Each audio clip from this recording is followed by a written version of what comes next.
Blue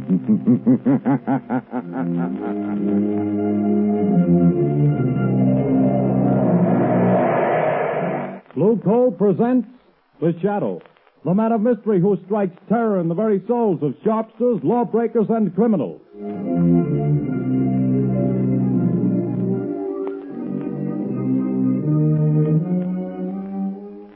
Friends, there's no longer any need for you to rely on guesswork when it comes to buying fuel. Now you can get the best fuel for home use, and know it at a glance, too. For Blue Coal, the finest of Pennsylvania hard coal, is colored a harmless blue at the mines for your protection, so that you can identify it instantly. To be sure that the fuel you buy is the safe, healthy, economical fuel, get America's finest anthracite. Ask for Blue Coal by name. Order your supply tomorrow.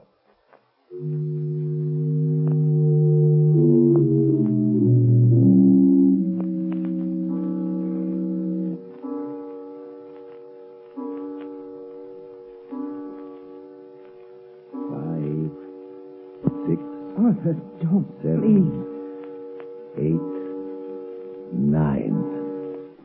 This is the hour, my dear. I can't stand it, I tell you.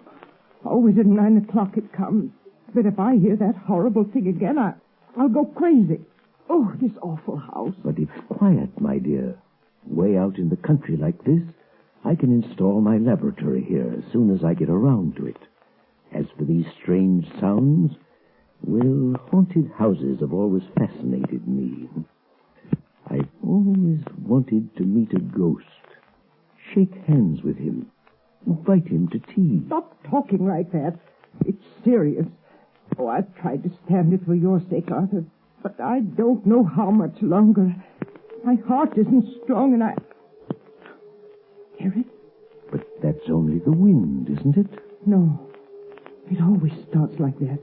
You know it does. Don't move. Listen. Arthur, it's coming.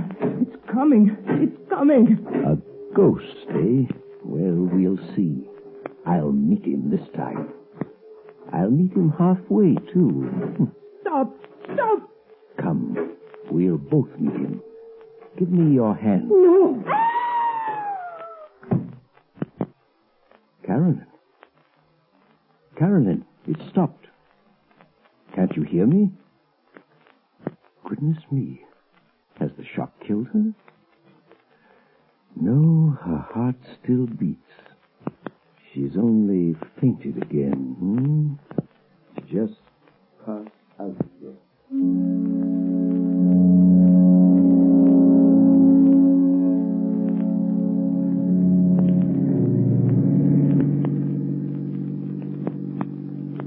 Turn the next corner, Lamont. It's that big house set on the hill. May I ask, Margot, the reason for this late call on Carolyn Sneed? Well, I'd like to know what's the matter with the poor woman.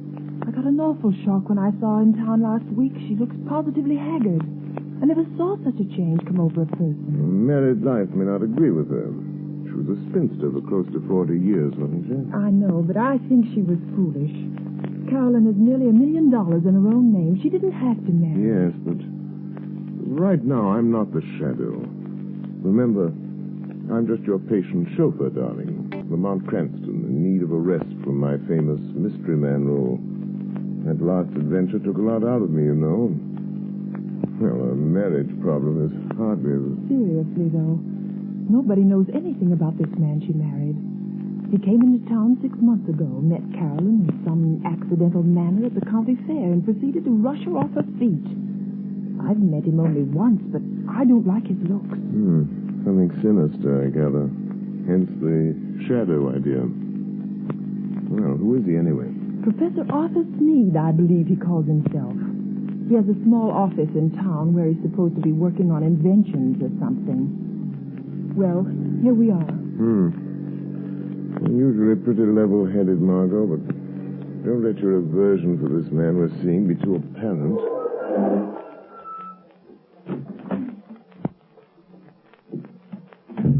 Dreary place, isn't it? I don't see any bell. I guess you're supposed to use the knocker. Here he comes. Well, who is... Oh, it's you, Miss Lane. Yes. Good evening, Professor Sneed. I hope we aren't too late. Too late? Too late for what? Why, I phoned Carolyn that we'd drop in just to say hello. Well, she didn't tell me. Carolyn isn't feeling well at the moment. I'm sorry. Good night. Oh, but please, I only want to see her for a moment. That is, unless it's something really serious. Well, it isn't as serious as she pretends to think it is, but... well, come in. Thank you. This is my friend Lamont Cranston. Come in. I'm very happy to see Mr. Cranston. I've heard a lot about him. How do you do? You say Carolyn is ill? She didn't mention it when I came on suddenly. She's been in a nervous condition lately, but it's mostly imaginary. I made her go to bed. Well, would it be all right if I saw her? I suppose so. Go on up if you like. Well, thanks. I'll only be a few minutes, Lamont.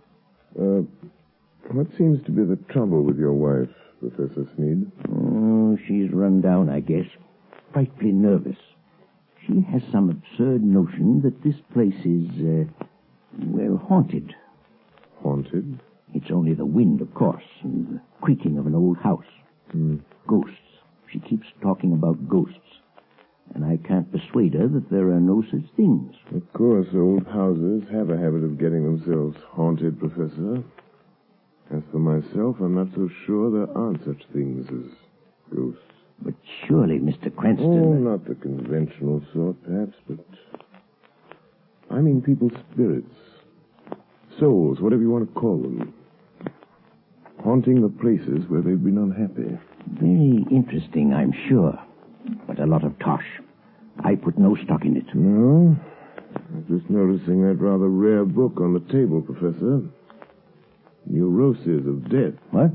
If you're interested in that, I'm sure you must be interested in ghosts. I understand its morbid analysis of the factors of violent death are quite interesting. What do you know about it? Oh, I read all sorts of things, Professor. Professor Sneed. Oh, yes, Miss Lane? Carolyn wants her sedative. Oh, yes. I'll go up and give it to her. Did you find her comfortable, Miss Lane? Well, I think Carolyn is seriously ill. Yes, but more nerves than anything. Excuse me just a moment, won't you? Lamont, there's something wrong here. I was afraid there was. I don't know what it is, but it's something terrible. What's the matter with Carolyn? Well, she hardly recognized me, and she talks like one in a trance, as though she were in the grip of some deadly fear. When I suggested sending the doctor over, she shook her head, but I'm going to just the same. I can't help feeling it's that man, her husband. Yes, he isn't very pleasant, is he? His skin has an odd pallor. You see it on men who've spent some time in prison. There are many little traits of his behavior that interest me as a psychologist. A remarkable man. But you don't mean... I don't know. But I think we'll investigate this more or less formally, Margot. I'll visit the professor tomorrow at his office in town.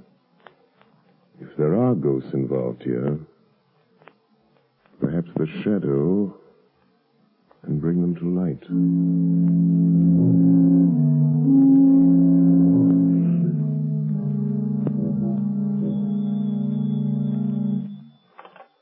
Hello? Yes, Carolyn. Well, don't worry, my dear. I'll leave the office here at 5, and I'll be home before 6. Yes, I understand. Goodbye, dear. Well, who is it? Is that you, Miss White? Who's opening that door? Don't get up, Professor. I'll close it after me. What? I thought I might find you in. Who said that? Who are you? Your conscience speaking, Professor. Or have you a conscience? I'll show you what I've got. Don't excite yourself. I'm only a voice. A voice they call... Professor, have you ever heard of the shadow? The shadow? Yes. You seem to have heard of me. What do you want? I've come to warn you, Sneed. Warn me? Warn me about what? I know what you're doing. What? And I know how it's going to end. The end is death. Death? I have something here I'll toss in your lap. There. Do you hear it? Why, you... Get out of here, I tell you. See it? Look. It's half of a playing card. The ace of spades. When you find the other half, that will be the end. Get out and leave me alone. All right, Sneed, I'll go, but don't forget. The shadow knows.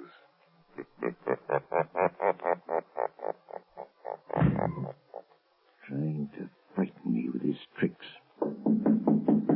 Oh, coming back, are you? Oh, it's you, Miss White. There are two gentlemen here to see you, Professor Sneed. Two gentlemen? Well, I'm not I expecting... guess you may remember us, Professor Sneed. Spike. Your old friends, Spike Collins and Mr. Wilson here. Yes, of course.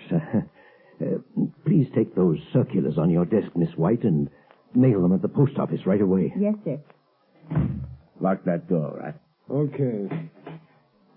And what are you staring at, Sneed? We ain't ghosts. I thought you two were doing a stretch at Leavenworth. Yeah, we were. But we framed a getaway. And now we come to see an old pal. Well, now listen, Spike. I'd help you if I could. Nuts. We've been watching you, and we know your game. We ain't got no time to stall. This old dame you married has got plenty I of... don't know what you're driving at. Well, you'll know if we squawk about that dame you married out in Idaho that croaked without anybody knowing what was the matter with her. Cards on the table, Sneed. Has this one signed our money over to you? Yes. She fixed her will in my favor. Well, what are you doing to get it? Well, she has a weak heart, and... I know. Playing ghost and scaring her to death, eh? Well, that's too slow, Sneed. I got a better scheme.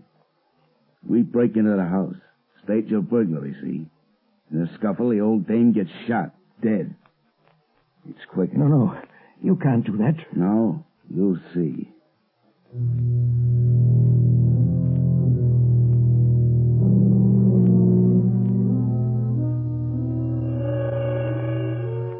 Spike Collins. Spike Collins. Wake up. Spike Collins. What? Who's that? Just a voice, Collins. The voice of your own thoughts, coming to warn you. No one but you can hear me. Your friend's need is going to double-cross you tonight. Sneed is going to double-cross you. It's your move.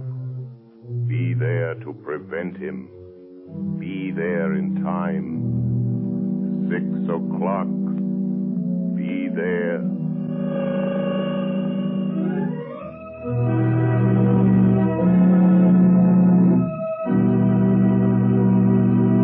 The Shadow will return in just a few moments. While we're waiting, ladies and gentlemen, I want to tell you about the ever-increasing popularity of Blue Coal, America's finest anthracite. Blue Coal is winning new friends every day among New England housewives.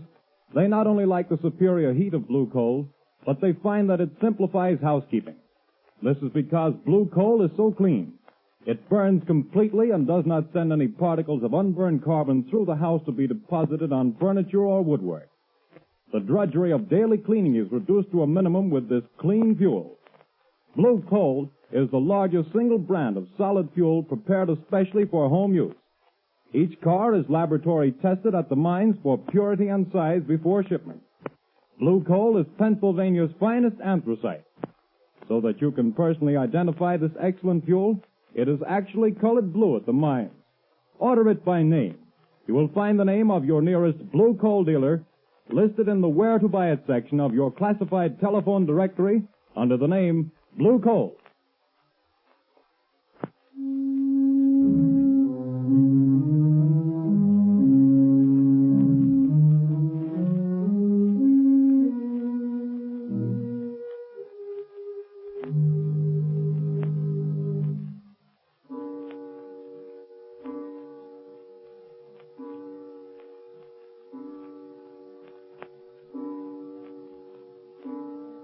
you comfortable in that chair, Carolyn? Yes, thank you, Margot, dear.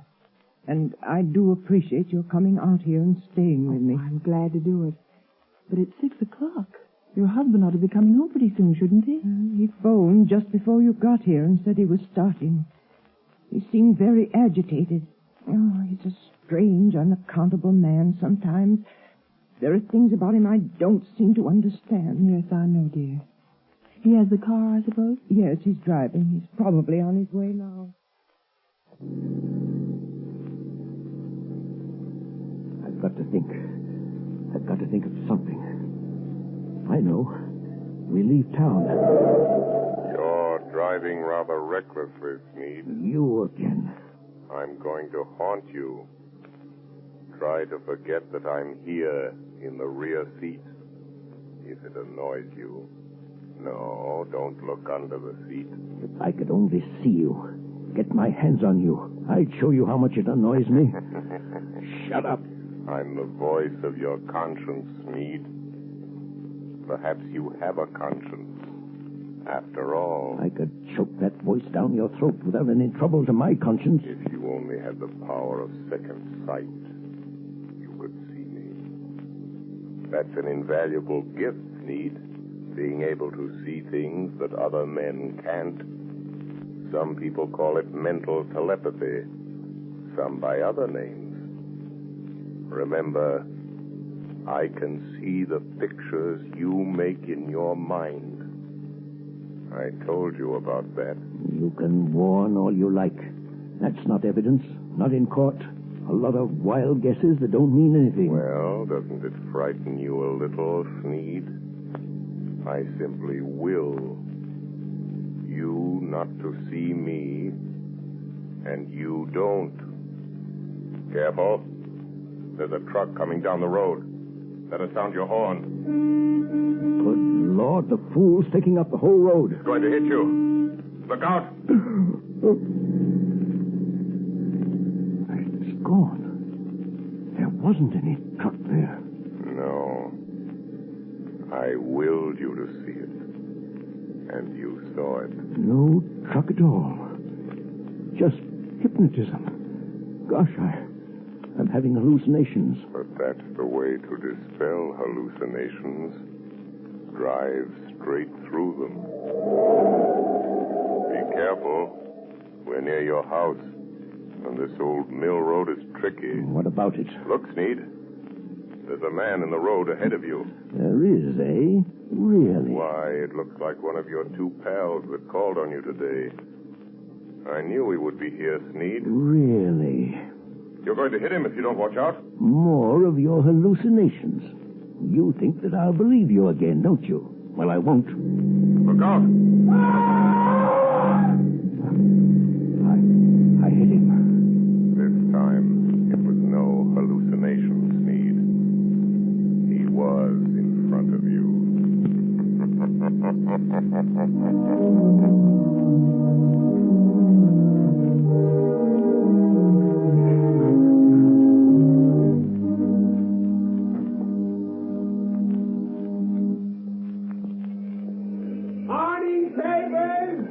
Morning papers! Ex-convict Spike Collins found dead last night on the old mill road. Spike Collins, wanted by the police, found dead. Here, son. I'll take one. Yeah, sir. What's it all about, Lamont? Found dead on Old Mill Road.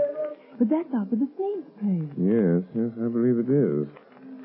Notorious criminal struck by automobile and killed. He was certainly struck by an automobile. I wonder if Sneed knew anything about it. He acted very strange when he got home last night. Strange? What way? Well, he was pale and shaky, and he hardly seemed to know I was there.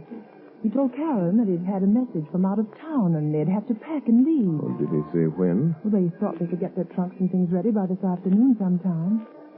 You're not going to let Carolyn go with him, Lamont? Not if I can help it. Let's see. A little after 9. I imagine Commissioner Weston is rather startled by the morning's news. I think I'll have a word with Commissioner Weston.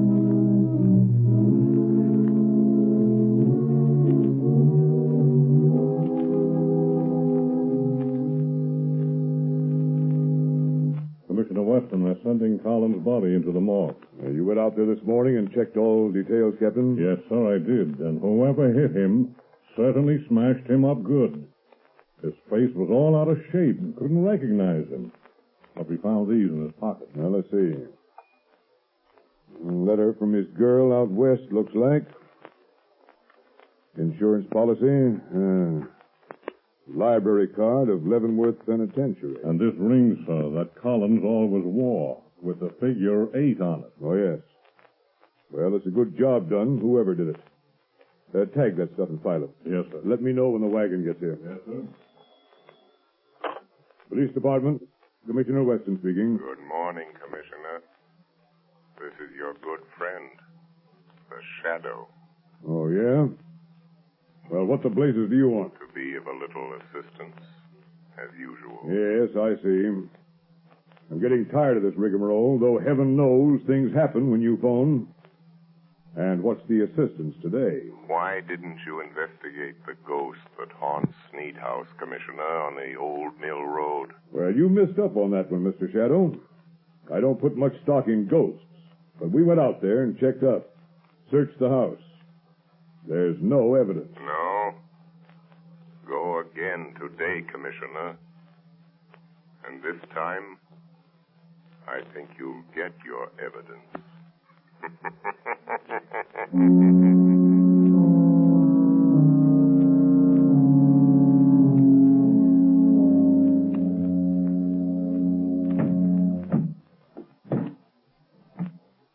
Is that the last drunk, Arthur? Yes.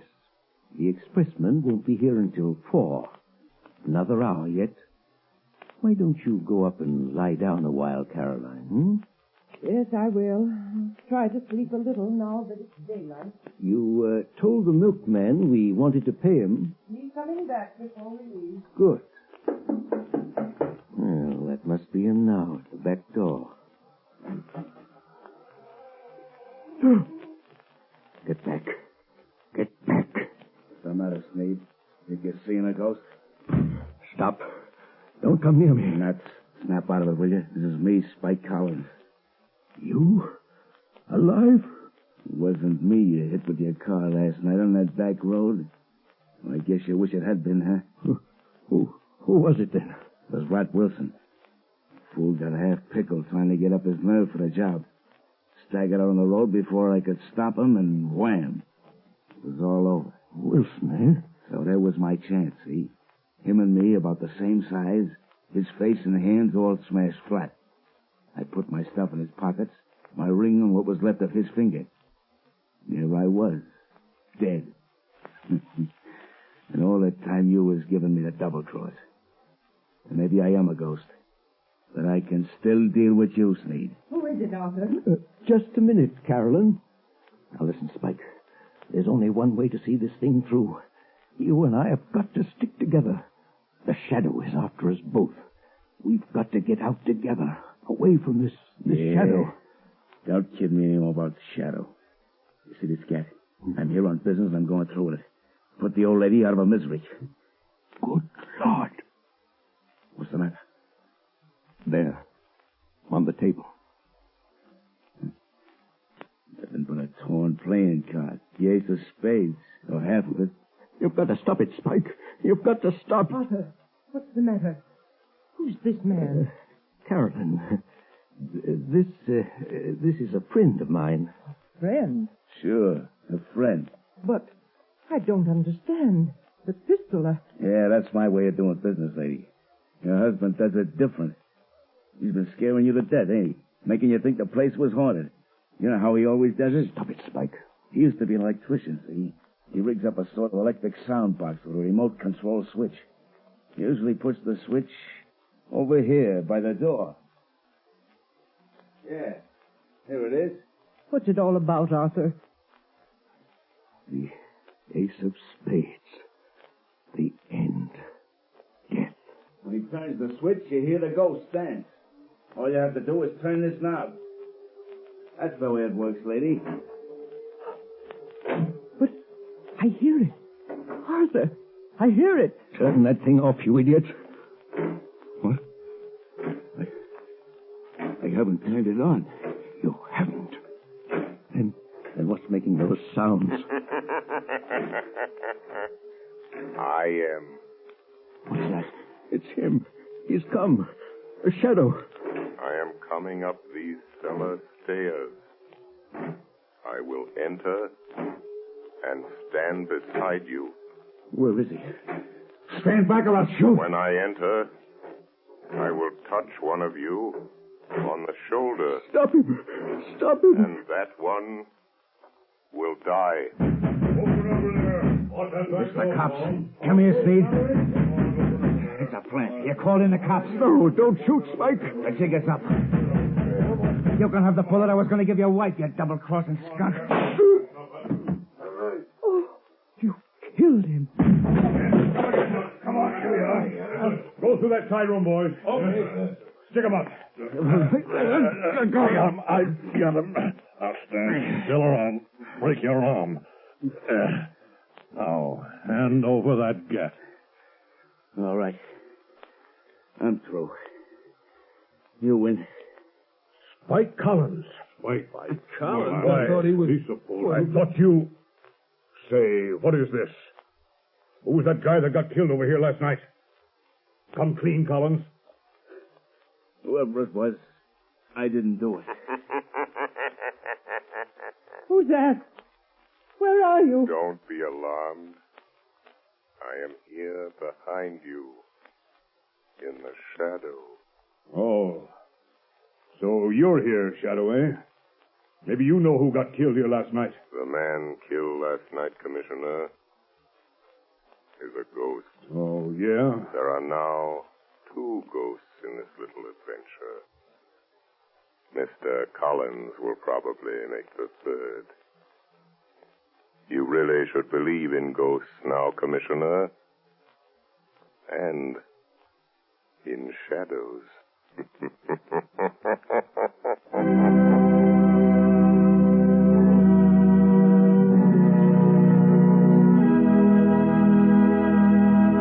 And now, before today's adventure with the Shadow comes to a close, John Barclay, Blue Coal's own heating expert, is here to give us another of his practical talks on automatic heating. Ladies and gentlemen, Mr. Barclay. Good evening, friends. In former Sunday night talks of mine, I've shown you the importance of having the temperature of the home properly controlled with the Blue Coal automatic heat regulator. That is, in terms of health and convenience. Now, tonight, I'm going to give a 3rd important reason for automatic heating: economy. Most authorities will tell you that the proper degree of heat in the home is 70 degrees. Naturally, you can't by hand keep your fire from giving off more than 70 degrees of heat, but the Blue Coal automatic heat regulator can and does. But here's how that saves you actual fuel dollars. Heating engineers have discovered that for every degree you raise the temperature above the desired 70 degrees, your fuel goes up in cost 1.5%. So you see, friends, by automatically shutting off that heat, that extra, wasteful, unhealthy heat regulator automatically saves on fuel costs. Why not investigate this Blue Coal heat regulator further? Ask your local Blue Coal dealer to give you a demonstration. The cost is only $18.95 plus a small charge for installation. You'll find it well worth every cent of that and more. Moreover, if you have any heating problems, discuss these also with your Blue Coal dealer. He is the best informed heating authority in your community, and assisted by his John Barclay trained serviceman, can, I'm sure, help you save money and have a more comfortable home this winter. This service is free. It costs you nothing. Thank you.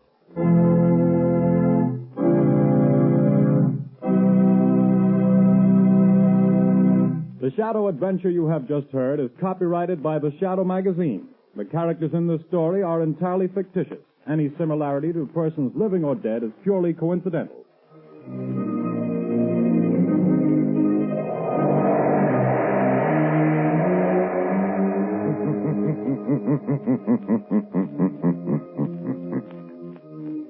The weed of crime bears bitter fruit. Crime does not pay. The Shadow knows.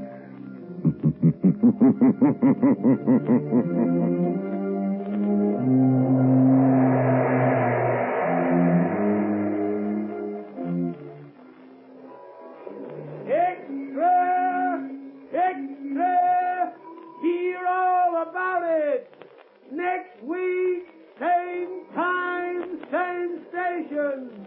The Shadow's latest adventure. Extra! Extra!